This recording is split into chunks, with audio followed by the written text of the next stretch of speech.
बहुत बड़ा कदम है। उनकी कालजयी कथाएं, उपन्यास हमें ऐसे दौर में सिर्फ मनोबल ही नहीं बढ़ाएगी, बल्कि हमें आत्मिक शक्ति भी देगी। इसीलिए मैंने आज के इस कार्यक्रम को अटेंड किया। मेरी समझ से उस दुबले पतले धोती कुर्ता पहने, हमेशा हाथ में छड़ी और छाता लिए व्यक्ति, जो कि बाहर से देखने पर बिल्कुल सीधे साधे, मतलब सादगी से भरे हुए एक आम सज्जन के रूप में प्रतीत होते हैं, परंतु अंदर से जो कि विचारों के खदान है, उनका आयोजन करना, उनका जन्मोत्सव आयोजन करना सिर्फ उस व्यक्ति का जन्मोत्सव मनाना नहीं है, बल्कि वर्तमान समय में उनके विचारों की प्रासंगिकता का उत्सव बनाना है। और इसीलिए यह आयोजन आज का बहुत ही उपयुक्त है। मुंशी प्रेमचंद जी ने 1935 में, वो प्रोग्रेसिव राइटर्स एसोसिएशन के सदस्य थे, या आप हम लोग सभी जानते हैं।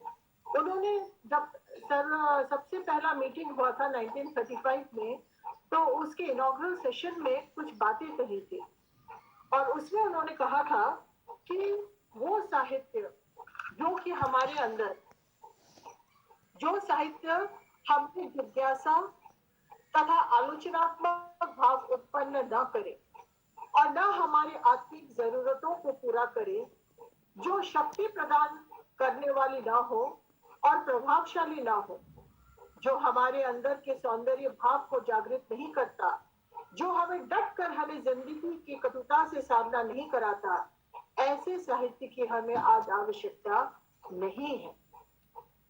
और इसीलिए उनकी रचनाओं को पढ़ना, आज के समय पढ़ना, एक प्रकार से अपने आप को आत्मिक शक्ति प्रदान करना है, स्थितियों से डटकर मुकाबला करना है, और अपने आप को उन सारी परिस्थितियों के लिए तैयार करना है जिन परिस्थितियों से आज हम गुजर रहे हैं।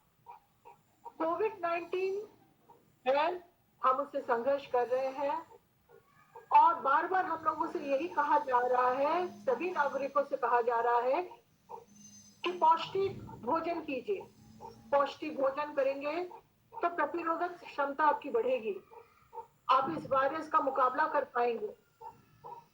ठीक है, पौष्टिक आहार खाकर हम अपने शरीर को तो मजबूत कर लेंगे, परंतु मन मस्तिष्क का क्या?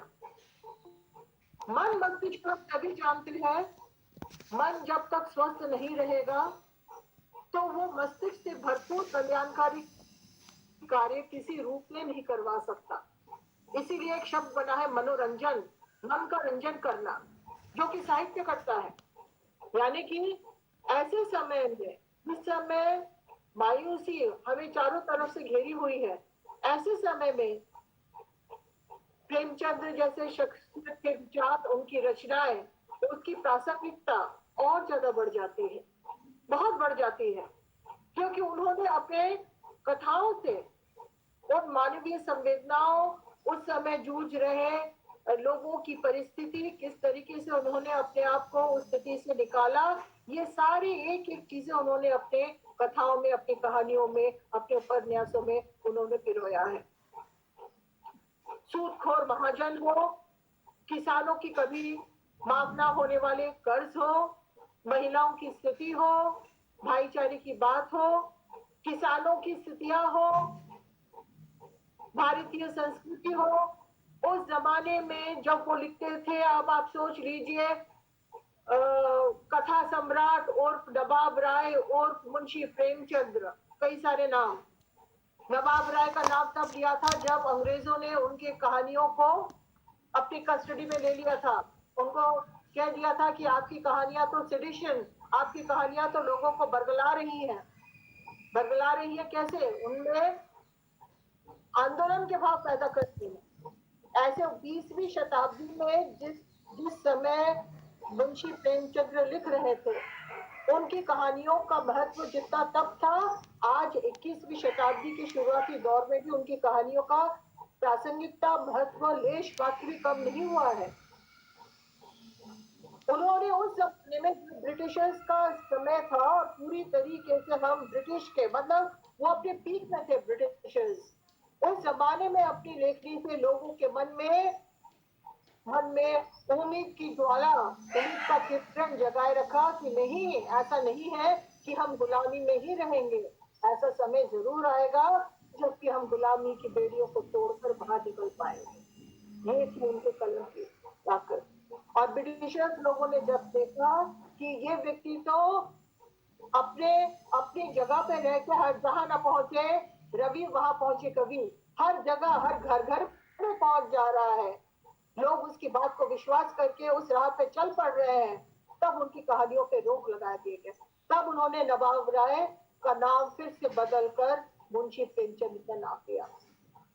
अब मुंशी नाम परिवर्तित कर लिया, लेकिन उनके कलम का जोर और ज्यादा तीखा हो गया, और ज्यादा तेज हो गया। उन्होंने अपनी कहानियों में उन सारे मानवीय संवेदनाएं, फीलिंग्स जो कि दिल पे एक इंसान को इंसान बनाती है, लेकिन आज के भौतिकवादी जिंदगी में शायद कहीं हम बहुत पीछे छोड़ा है, उनकी कथा, उनकी कहानियों को पढ़कर शायद हम उन छोटे सूक्ष्म, जो बहुत ही कोमल कोमल तरंगे है, मानवीय तरंगे है, जो कि उनकी कहानियों को पढ़कर तरंगित हो उठती है, झंकारित हो उठती है, और जो कि सही मायने में साहित्य को साहित्य का दर्जा देती है, वो सारी जो भावनाएं हैं, जो अनुभव है, जो एक मानवता का मैं क्या कहूँ भावनाएं है, उसकी तरफ हम दोबारा लौटने पर मजबूर हो जाते हैं। कम से कम हमें ऐसा लगता है कि कहीं से कहाँ गए वो सारी फीलिंग्स, कहाँ गए वो कोमल भावनाएं, कहीं हमारे अंदर दब गए हैं, हमें उनको ढूंढ के निकालना है। यह है मुंशी प्रेमचंद के कहानियों की, उनकी रचनाओं की प्रासंगिकता, महत्व, जो कि इतने साल पहले लिखी गई कहानियां आज भी उतने ही चाव, उतने ही गंभीरता से पढ़ी जाती है, परफॉर्म की जाती है, जितना कि पहले की जाती रही हो। इन्हीं शब्दों के साथ मैं आज के कार्यक्रम को अपनी शुभकामनाएं देती हूँ। आप लोग सब बहुत अच्छा बोल रहे हैं, 2 कविताएं मैंने सुना, बहुत ही अच्छा लिखा गया है, उसकी आवृत्ति, उसका रेसिटेशन बहुत अच्छा किया गया है, और मुझे उम्मीद है कि आगे चल के और भी मुझे बहुत कुछ अच्छा सुनने को मिलेगा। धन्यवाद।